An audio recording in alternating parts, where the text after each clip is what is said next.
Guys, you're doing it backwards. So the first thing that I do when I match with a guy on a Hinge or any other app and he wants to go on a date is I do a little research. Not in a creepy way, but in a I live alone and I'm a woman and I don't want to be murdered tonight way. And I think a lot of times guys don't put their last names because they think you're not going to be able to find them if they don't put their last name. False.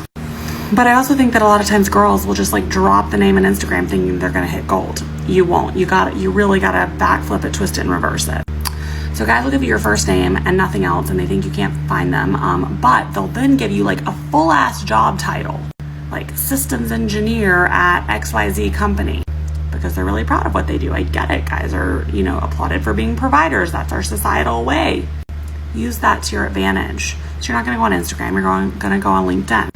You're going to drop the guy's first name into the people finder and then you're going to filter for the city that you're in and the specific company he works at. And if he went to some like Ivy League school, drop that in there too, because I guarantee you he's going to have it on his LinkedIn. From this, and make sure that you go private before you do this. Like you don't want him knowing you're making this search. It's kind of weird and creepy, even though you're doing it for your own safety and good. So then you're going to take that first and last name. And while people don't put their first and last name on Instagram, you know where they do put it? Facebook. You're going to go to Facebook. You're going to drop that first and last name. And you know what you now know? You know his URL username of choice. Because your Facebook URL is usually a username. And so for example, I'm like EB Tilly on everything, EB Tilly on Instagram, EB Tilly on, Snapchat, Venmo, what have you. Most people are too, 8 times out of 10. So whatever their Facebook URL is probably also their Instagram handle. If it's like Sambo123 and those are his favorite numbers, that's probably replicated other places. But you know what else you're going to find from this? You're going to find out his parents' names, his siblings' names. And this is like real creepster status, but if you want to go on a Zillow deep dive later, you will need that information. And if he's smart, he's going to have all of this on private and you're not going to find it. But 9 times out of 10, there's a loophole somewhere and there's something that's not private, especially Facebook, because people think like no one goes there anymore.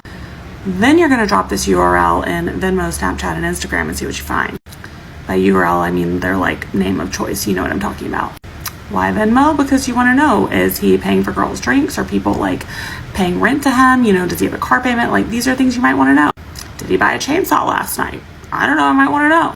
Last but not least, if you're one of these girls, you're going to then take his job title and you're going to drop it into Glassdoor's salaries with his location to find out how much money he makes. Again, use all of this information wisely, and sometimes I don't do a full deep dive. Sometimes I just skate the surface, right? I just want to make sure that they check out. I've had guys lie to me about their age. I've had guys lie to me about their job. I've had guys lie to me about their relationship status.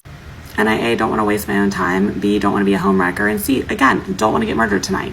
And finally, if you really want to go on a deep dive, drop their parents' name in Zillow.